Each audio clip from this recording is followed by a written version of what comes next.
আখিরুজ জামান বলতে আসলে কি বুঝি? আখির মানে শেষ, জামান মানে যুগ। আমরা বুঝি এটা শেষ যুগ। কোনটা কত সালে কিয়ামত হবে বা কোন দিন কোন ক্ষণে কিয়ামত হবে এই বিষয়টা কেউ জানে না। এই বিষয় নিয়ে আমাদের কোনো দ্বিমত নাই, আপত্তি নাই। কিন্তু রাসূলুল্লাহ সাল্লাল্লাহু আলাইহি ওয়াসাল্লাম সহিহ হাদিসগুলোর মধ্যেই অসংখ্য আলামত বলে গেছেন, যে সায়েন্সগুলো আমরা যদি সমসাময়িক প্রেক্ষাপটে মিলাই আমরা বুঝতে পারি যে বিগত 100 বছর আর আগের 1400 বা 1350 বছরের হিস্ট্রিটা এক নয়। লাস্ট 100 বছরে এমন এমন অনেক কিছু হয়েছে এই ওয়ার্ল্ডের মধ্যে যেটা বিগত 1300 বছরেও হয়নি আসলে। এটার জন্য কি করা দরকার? এটার জন্য একটু কোরআন এবং সুন্নাহর সাথে আরো কয়েকটা সাবজেক্ট পড়াশোনা করা দরকার। এর সাথে আখিরুজ জামানের হাদিসগুলোকে যদি আমরা একটু ঘাটাঘাটি করি, যুগের যারা টপ স্কলার, শুধু বাংলাদেশের নয় বাইরের কান্ট্রিরও, তারা কিছু কনক্লুশন দেন যে এই সায়েন্সগুলো আগে কখনো ছিল না, এগুলো ডেঞ্জারাস, মানব জাতির সামনে সময় কম, এবং এটা শেষ যুগের সায়েন্সগুলোর অন্যতম। আমরা বলছি না এত সালে কিয়ামত হবে, এত সালে এটা হবে, এত সালে ওইটা হবে, এই কনসেপ্টটা আমি বিশ্বাসী না। অ্যাটলিস্ট আমরা we are giving a wake up call to this উম্মাহ। আমরা এই উম্মাকে একটা ওয়েক আপ কল দিচ্ছি যে সামনের দিনগুলো আপনার জন্য এইভাবে একটা সিকোয়েন্স অনুযায়ী যেতে পারে। আল্লাহু আ'লাম বিসওয়াব, আল্লাহ পাকই ভালো জানেন। কিন্তু আমাদের ধারণা এমন হতে পারে, আমাদের ধারণা ভুল হতে পারে, সঠিকও হতে পারে। যদি ভুল হয় আমাদের পক্ষ থেকে, সঠিক হলে আল্লাহর পক্ষ থেকে। আর যদি আমাদের ধারণা ভুলও হয়, আমরা শুধরানোর জন্য প্রস্তুত আছি। অ্যাটলিস্ট আমরা একটা ওয়েক আপ কল দিচ্ছি যে এখনকার সময় আর আগামী বিশ্বটা বিগত 1300 বছরের মতো হবে না। কোরআন এবং সুন্নাহর সাথে কোন কোন সাবজেক্টের জ্ঞান থাকলে আপনিও এটা বুঝতে পারবেন, এটা একটু বলি 2 মিনিটে। শুধুমাত্র কোরআন এবং সুন্নাহর লিটারাল জ্ঞান থাকলে হবে না। লিটারাল মানে হচ্ছে আমরা পড়লাম, বুঝলাম, কাট পেস্ট, যেটাকে আমরা বলি প্রোটেস্ট্যান্ট ভার্সন অফ ইসলাম। কোরআনের অনুবাদ পড়লাম, হাদিসের অনুবাদ পড়লাম, মনে করলাম যে আমি বড় মুফতি হয়ে গেছি, এখন স্টেটমেন্টগুলো দেওয়া শুরু করলাম, কনক্লুশনে গেলাম, এটা ঠিক না। বা এই দুটো সাবজেক্ট থাকলেই যে আপনি এই জামানাকে ডিল করতে পারবেন এমন না ব্যাপারটা। এই যুগে যদি আমরা এসকাটোলজিক্যাল জ্ঞান পেতে চাই, শেষ জামানার জ্ঞান পেতে চাই, তাহলে কোরআন এবং সুন্নাহর গভীর জ্ঞানের সাথে সাথে আমাদেরকে তাফসীর সম্পর্কে জানতে হবে, অবশ্যই আমাদেরকে ফিকহ জানতে হবে, আমাদেরকে ইসলামিক হিস্ট্রিটা জানতে হবে, ইসলামিক হিস্ট্রিটা অ্যাটলিস্ট। এবং আমি বারবার বলি ওয়ার্ল্ড হিস্ট্রি, বিশ্বের ইতিহাস, এটা জানা উচিত। এটার জন্য ক্লাসিক্যাল অনেক বই আছে ইউনিভার্সিটিতে, এগুলো পড়াতে কোনো দোষ নাই, এগুলো সেকুলার সিস্টেম নয়, এগুলো আমাদেরই সিস্টেম। এই আখিরুজ জামানকে বুঝতে হলে ইকোনমিক্স জানতে হবে। ইকোনমিক্স যে জানে না সে শেষ জামানকে বুঝতে পারবে না। ওলামায়ে কেরাম উত্তরই দিতে পারছেন না যে কিভাবে বাজার থেকে গোল্ড কয়েন এবং সিলভার দিরহামকে তুলে দেওয়া হলো, কেন দেওয়া হলো, কারা দিল, তাদের উদ্দেশ্য কিছু। আমি বলি একটা কথা অনেকটা ক্ষোভ নিয়েই, যে আগামীতে যদি ইসরায়েল ইস্পাতা এটাকে লেমিনেটিং করে মুদ্রা হিসেবে চালু করে, আমরা সবাই বলবো এটা জায়েজ এবং হালাল। যারা বলবে না এটা জায়েজ না, এটা হালাল না, তাদেরকে এরা বলবে এটা খারাজি। এটাই আমরা মনে করি দুঃখের সাথে। এই যে কোশ্চেনের অ্যান্সারটা সে দিতে পারলো না because of the lackings of knowledge in economics. ইকোনমিক্সের যে জ্ঞানের অভাব, এই কারণেই কিন্তু সে এই উত্তরটা দিতে পারলো না। এটা কোন ইকোনমিক্সের কথা বলছি? শুধুমাত্র কি আল্লামা তাকি উসমানীর বইগুলো পড়লেই হয়ে যাবে? ব্যাপারটা এমন নয়। ব্যাপারটা হচ্ছে ওয়ার্ল্ড ইকোনমিক্স সম্পর্কেও জ্ঞান থাকতে হবে। এই জ্ঞানটা কিন্তু সেকুলারদের বেশি আছে আমাদের চাইতে।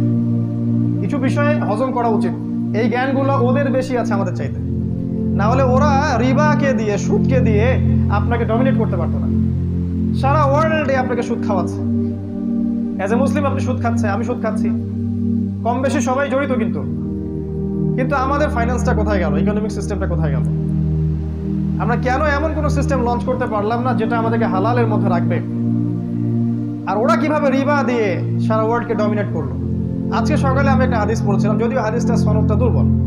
আলী রাদিয়াল্লাহু আনহু সেই হাদিসের বর্ণনাকারী ছিলেন।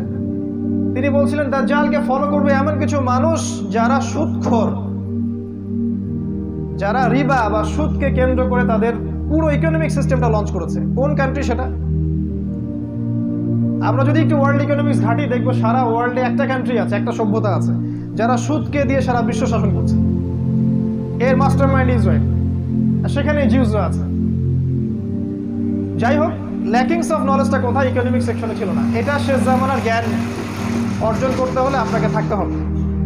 আরেকটা সাবজেক্টের কথা আমি বলি বারবার, সেটা হলো যে জিও পলিটিক্স। এটা আপনারা আমার চেয়ে হয়তো ভালো বোঝেন, যারা ইউনিভার্সিটিতে পড়েন তারা আরও ভালো বোঝেন। জিও পলিটিক্যাল নলেজ না থাকলে এই ভূ রাজনৈতিক প্রেক্ষাপটটা বুঝতে পারবে না। কেন চায়না রাশিয়া একসাথে, কেন ন্যাটোর সাথে টার্কি, কেন পাকিস্তান নিউক্লিয়ার ওয়েপন্স থাকার পরেও কিছু করতে পারে না ইসরায়েল এগেনস্টে, এগুলো আপনি অ্যান্সার পাবেন না যদি জিও পলিটিক্যাল নলেজ আপনার না থাকে। আমাদের দেশের পররাষ্ট্রনীতিগুলোর মধ্যে আমরা অনেকে চাই যে খুব এগ্রেসিভ হোক, কেন আমরা পারি না? কি কারণ? এটা যারা জিও পলিটিক্স জানে তারা বোঝে। আর যারা আবেগে চলে তারা মনে করে যে এখনই জিহাদ লঞ্চ করতে হবে, বোগাস জিহাদ।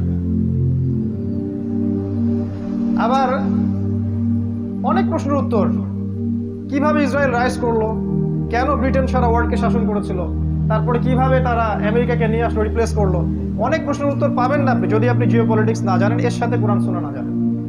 ওরা কি করেছে সেকুলাররা? ওরা শুধু জিও পলিটিক্সকে নিয়েছে, কোরআন সুন্নাহকে নেয় নাই। আর আমরা বলছি কোরআন সুন্নাহর বেসিসেই আপনাকে জিও পলিটিক্স পড়তে হবে। দেন সূরা মাইদা পড়েন, আল্লাহ পাক বলেছেন পররাষ্ট্রনীতি কেমন হতে হবে। লা তাত্তাখিযুল ইয়াহুদা ওয়ান নাসারা আউলিয়া, আল্লাহ পাকের স্টেটমেন্ট।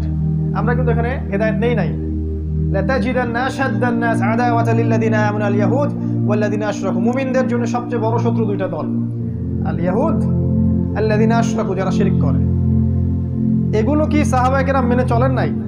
ওই সময় আমাদের মাথা ছিল উঁচু, আমরা এখন মেনে চলি না, আমাদের মাথা আজকে নিচু। জিও পলিটিক্স জানতে হবে। এর সাথে আমি বলি একটা সাবজেক্ট, সেটা হচ্ছে যে ইন্টারন্যাশনাল মনিটারি সিস্টেম সম্পর্কে জ্ঞান রাখতে হবে, যেটাকে আমরা বলি ওয়ার্ল্ড ব্যাংক এবং IMF। আরো কিছু সাবজেক্ট আছে, মূল এই সাবজেক্টগুলো যদি আপনি না জানেন কোরআন সুন্নাহর সাথে, তাহলে আখিরুজ জামান আপনি চিনতে পারবেন না। এটা সম্ভব না। শুধুমাত্র কোরআন এবং সুন্নাহর লিটারাল অর্থগুলো পড়ে আপনি কখনো বুঝতে পারবেন না আসলেই ওয়ার্ল্ডে কি হচ্ছে। এজন্য যখন আপনি কোনো স্টেটমেন্ট দিবেন, মানুষ বলবে এটা পাগল হয়ে গেছে। আমরা বলছি যে নিউক্লিয়ার ওয়ার সামনে আসছে, আমরা বলছি দাজ্জাল জেরুজালেম থেকে বিশ্ব শাসন করবে, পাল্টা পোস্ট দিয়ে রাখলো স্কুল বয় টাইপের কিছু মানুষ, দাজ্জাল খোরাসান থেকে বের হবে। ভাবখানা এমন যে হাদিসগুলো আমরা কখনো পড়িই নাই। আমরা যদি একটা কোশ্চেনই করি, তাহলে রাসূলুল্লাহ সাল্লাল্লাহু আলাইহি ওয়াসাল্লাম মদিনা ইবনে সাইয়্যিদকে দাজ্জাল কেন মনে করতেছেন?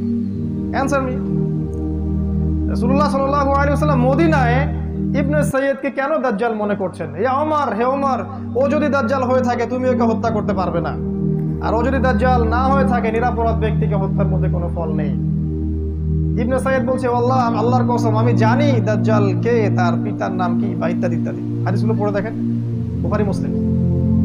তাহলে রাসূলুল্লাহ সাল্লাল্লাহু আলাইহি ওয়াসাল্লাম যে কে ভালো জানে যে কোথা থেকে দাজ্জাল বের হবে, তিনি কেন খোরাসানের কথা না বলে সেখানে গিয়ে মদিনা ইবনে সাইয়্যিদকে ইনভেস্টিগেট করছেন? একটা বিষয় কি, এই সাবজেক্টটা নিয়ে আমাদের দেশে কোনো ফ্যাকাল্টি নাই, কোনো আলাদা কোনো কনস্ট্রাকটিভ কোনো বই নাই, কোনো মাদ্রাসায় এই সাবজেক্টটাকে নিয়ে গভীর পড়াশোনা করানো হয় না, কোনো সেকুলার ইউনিভার্সিটিতেও করানো হয় না। তাহলে একটা সাবজেক্ট সম্পর্কে আমরা কিভাবে জানবো যদি সেই সাবজেক্টের আমাদের কোনো ফ্যাকাল্টি না থাকে? যেমন ধরুন ফিকহের অনেক ফ্যাকাল্টি আছে না বাংলাদেশে, ফিকহের অনেক আলাদা ডিপার্টমেন্ট আছে না, শরিয়া গ্রাজুয়েশন কোর্স, বসেন দরকার নেই, বসেন, শরিয়া গ্রাজুয়েশন কোর্স ইত্যাদি ইত্যাদি। একটা সাবজেক্ট সম্পর্কে জানতে হলে ওখানে গভীর পড়াশোনা করতে হয়। কিন্তু নবী সাল্লাল্লাহু আলাইহি ওয়াসাল্লাম বলেছেন যে কিয়ামতের সবচেয়ে বড় ফিতনা, যার চেয়ে বড় কোনো ফিতনা নাই, সেটা হচ্ছে মাসিহুদ দাজ্জাল। এই দাজ্জাল সম্পর্কে আপনি কোনো ফ্যাকাল্টি পাবেন না, কনস্ট্রাক্টিভ কোনো সিলেবাস পাবেন না, বই পাবেন না, গবেষণা পাবেন না। তাহলে যেটা নিয়ে কোনো গবেষণা নাই, যেটা নিয়ে কোনো মানে ফ্যাকাল্টি নাই, কোনো ডিপার্টমেন্ট নাই, কোনো আলাদা বই সিলেবাস কিছুই নাই, কিভাবে আপনি মনে করলেন যে দুই একটা হাদিস বিচ্ছিন্নভাবে পড়েই আপনি সাবজেক্টটা বুঝে যাবেন আর মানুষের সমালোচনা করা শুরু করবেন? যারা ওই সাবজেক্টে দীর্ঘদিন পড়াশোনা করছে ওদের। তো ইনশাআল্লাহ তাআলা এসব স্কুল বয়দের প্রশ্নের উত্তরগুলো আমরা একটা বই আকারে ছাপিয়ে দেবো ইনশাআল্লাহ, কারণ ইন্ডিভিজুয়ালি প্রত্যেকের উত্তর দিতে গেলে আমাদের সময় চলে যাবে, ততদিন না মালহামা শুরু হয়ে যাবে। তো আমরা আখিরুজ জামানকে বুঝতে হলে এই সাবজেক্টগুলো দিকে খেয়াল রাখি। আল্লাহ পাক সবাইকে তৌফিক দান করুন।